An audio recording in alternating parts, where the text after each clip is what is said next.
ಇಲ್ಲ procurement medical equipment ಇಲ್ಲ RT-PCR kits ಮಾತ್ರ ಪ್ರೊಕ್ಯೂರ್ ಮಾಡ್ತಾ ಇದೀವಿ. ರೆಮ್ಡೆಸಿವಿರ್ ಮಾತ್ರ ರೆಮ್ಡೆಸಿವಿರ್ ಪ್ರೊಕ್ಯೂರ್ ಮಾಡ್ತಾ ಇದೀವಿ. ಇಂಜೆಕ್ಷನ್ ಅದೇನೋ ಇಂಜೆಕ್ಷನ್ಗಳು ಇರ್ತದೆ ರೆಮ್ಡೆಸಿವಿರ್ ಅದನ್ನ ನಾವು ಪ್ರೊಕ್ಯೂರ್ ಮಾಡ್ತಾ ಇದೀವಿ. ಆಮೇಲೆ RT-PCR ಕಿಟ್ಸ್ ಪ್ರೊಕ್ಯೂರ್ ಮಾಡ್ತಾ ಇದೀವಿ.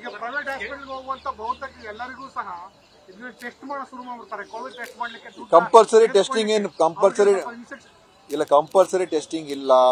ಎಲ್ರಿಗೂ ಟೆಸ್ಟ್ ಮಾಡಬೇಕು ಅಂತ ಹೇಳ್ತಾ ಇಲ್ಲ.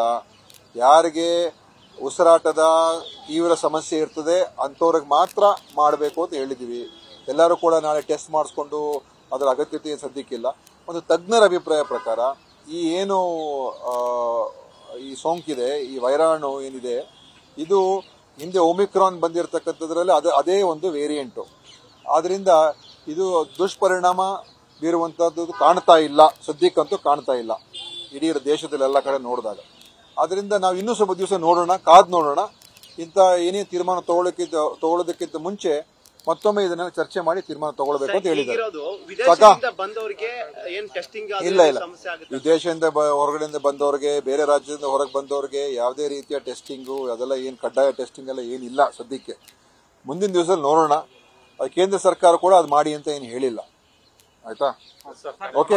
ಪ್ರಕರಣಗಳು ಹೆಚ್ಚಾಗ್ತವೆ ಅನ್ನೋ ಚರ್ಚೆ ಆಗ್ತಿದ್ದಾರೆ. ಹಂಗಾಗಿ ಕೇಂದ್ರದಿಂದ ನೀವೇನಾದ್ರೂ ಚರ್ಚೆ ಗೈಡ್ಲೈನ್ಸ್ ಅಥವಾ ನೀವೇನಾದ್ರೂ ಅಲ್ಲಿನ ಇಲ್ಲ, ಅವರು ಸದಾಕಾಲ ಚರ್ಚೆಯಲ್ಲಿ ಇದ್ದಾರೆ. ಕೇಂದ್ರ ಸರ್ಕಾರದ ಅಧಿಕಾರಿಗಳ ಜೊತೆ ನಮ್ಮ ಅಧಿಕಾರಿಗಳು, ತಜ್ಞರು ಎಲ್ಲ ಚರ್ಚೆಯಲ್ಲಿದ್ದಾರೆ. ಅಂತ ಸನ್ನಿವೇಶ ಬಂದಾಗ ನಾವು ಖಂಡಿತವಾಗಿಯೂ ಏನು ಕ್ರಮ ತಗೊಳ್ತೀವಿ. ಒಂದೇನಂತ ಹೇಳಿದ್ರೆ, ಹಿಂದೆ ಇದು ಬಂದು ಹೋಗಿರೋದ್ರಿಂದ ನಮ್ಮಲ್ಲಿ ವ್ಯವಸ್ಥೆಗಳು ಮೊದಲು ಅಂದ್ರೆ ಅವಾಗ ಬಂದಾಗ ನಾವು ಇನ್ನೂ ತಯಾರಾಗಿರಲಿಲ್ಲ.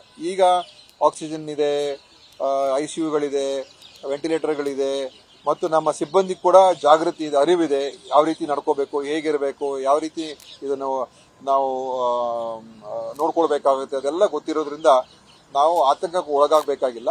ಆದರೆ ಜಾಗೃತಿ ಮತ್ತು ಎಚ್ಚರಿಕೆ ಅದು ಮುಖ್ಯ.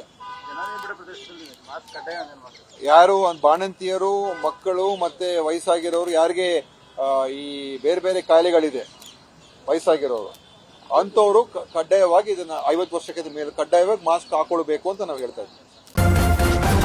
ನ್ಯೂಸ್ ಫಸ್ಟ್ ನಿರ್ಭೀತಿಯಿಂದ ನಿಮ್ಮ ಪರವಾಗಿ.